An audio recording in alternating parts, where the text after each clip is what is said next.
અમદાવાદ શહેરમાં વધુ એક આગની ઘટના બનવા પામી હતી। સમાચાર અમદાવાદથી મળી રહ્યા છે, જ્યાં વધુ એક આગની ઘટના બની છે। સમાચાર મળી રહ્યા છે, આપને જણાવી દઈએ। સાબરમતી મેટ્રો સ્ટેશન પાસે અચાનક આગ લાગી હતી। મેટ્રોની કામગીરી દરમિયાન આગ લાગતા દોડધામ મચી જવા પામી હતી, જ્યારે બાંધકામના લાકડાઓમાં અચાનક જ આગ લાગી હતી।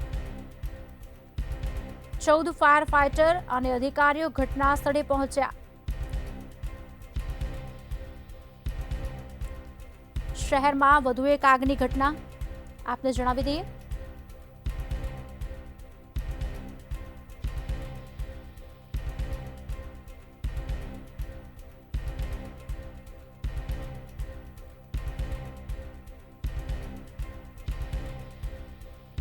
મેટ્રોની કામગીરી દરમિયાન આગ લાગતા દોડધામ મચી જવા પામી હતી।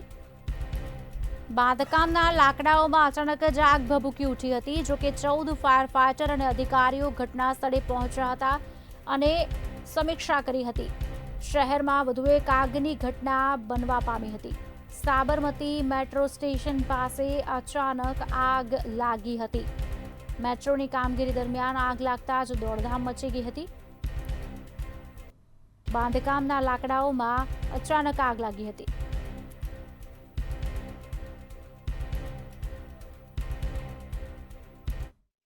બનાવો ફરી વખત વધી રહ્યા છે, ત્યારે અમદાવાદના સાબરમતી ખાતે બુલેટ પ્રોજેક્ટ જે આવેલો છે, જેની ઉપરના માળે અચાનક જ વહેલી સવારે જે આગ લાગી હતી ને આગ લાગતાની સાથે જ ફાયર બ્રિગેડ અને અધિકારીઓ તેમજ ફાયર ફાઇટરના જવાનો જે આગ ઉપર કાબુ મેળવવાનો જે પ્રયાસ છે તે કર્યો છે।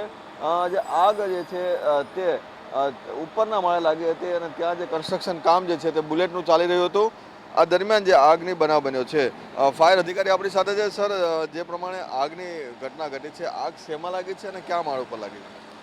અત્યારે સાબરમતી બુલેટ ટ્રેનનું જે કામગીરી ચાલુ છે, એમાં સેન્ટિંગ જે થર્ડ ફ્લોર ઉપર સેન્ટિંગ ભરાઈને લાકડાના પાટિયા ધાબુ ભરવા માટે જે ભરાય છે, એની અંદર સવારના સમયે કામગીરી વખતે લગભગ વેલ્ડિંગ અમને જાણવા મળ્યા પ્રમાણે વેલ્ડિંગના કારણે આ ફાયર થયું હતું અને તેનો કોલ પહેલાં સાબરમતી ફાયર સ્ટેશન અને ચાંદખેડા ફાયર સ્ટેશનને આપવામાં આવ્યો હતો। પણ આગ વધુ હોવાથી પ્રહલાદનગર, નવરંગપુરા, શાહપુર આ અલગ અલગ ફાયર સ્ટેશનથી ગાડીઓની મદદ માંગવામાં આવી હતી અને હાલમાં સ્થળ ઉપર additional chief fire officer, deputy chief fire officer, divisional officer, station ઓફિસરો મળી લગભગ 45 થી 50 સ્ટાફ અત્યારે કામગીરીમાં છે।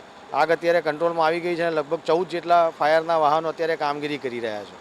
પરંતુ અચાનક આવડી મોટી આગ લાગી અને સાથે આ લોકો પાસે વ્યવસ્થા હશે અંડર કન્સ્ટ્રક્શનમાં? એ લોકો પાસે વ્યવસ્થા હતી। એ લોકોએ ફાયર એક્સટિંગ્યુશરના ઉપયોગ બી કરેલા છે। ડ્રાય પાવડર ફાયર એક્સટિંગ્યુશર એમણે શરૂઆતમાં જ્યારે વેલ્ડિંગ થયું ત્યારે ઉપર ઉપયોગ કરેલા છે, પરંતુ જે તે સમયે હવા ખૂબ જ વધુ હોવાથી અને લાકડું નજીકમાં પડ્યું હોવાથી અને પોલી પ્લાયવુડ હોવાથી તરત જ આગ વધારે ફેલાઈ ગઈ હતી। એટલે પ્રિકોશન એ લોકો તાત્કાલિક ફાયર બ્રિગેડની મદદ માંગી હતી। એ લોકોએ પણ એમની રીતે જે ફાયર સિસ્ટમ, જે એમની પાસે ફાયરના સાધનો છે, એનો ઉપયોગ કરીને આગ બુઝાવવાના પૂરા પ્રયત્નો કર્યા હતા।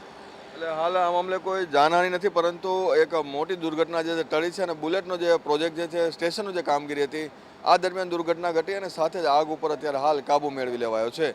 કેમેરામેન યોગેશ જયસ્વાલ સાથે મીર દુધરેજિયા, મંતવ્ય ન્યૂઝ, અમદાવાદ।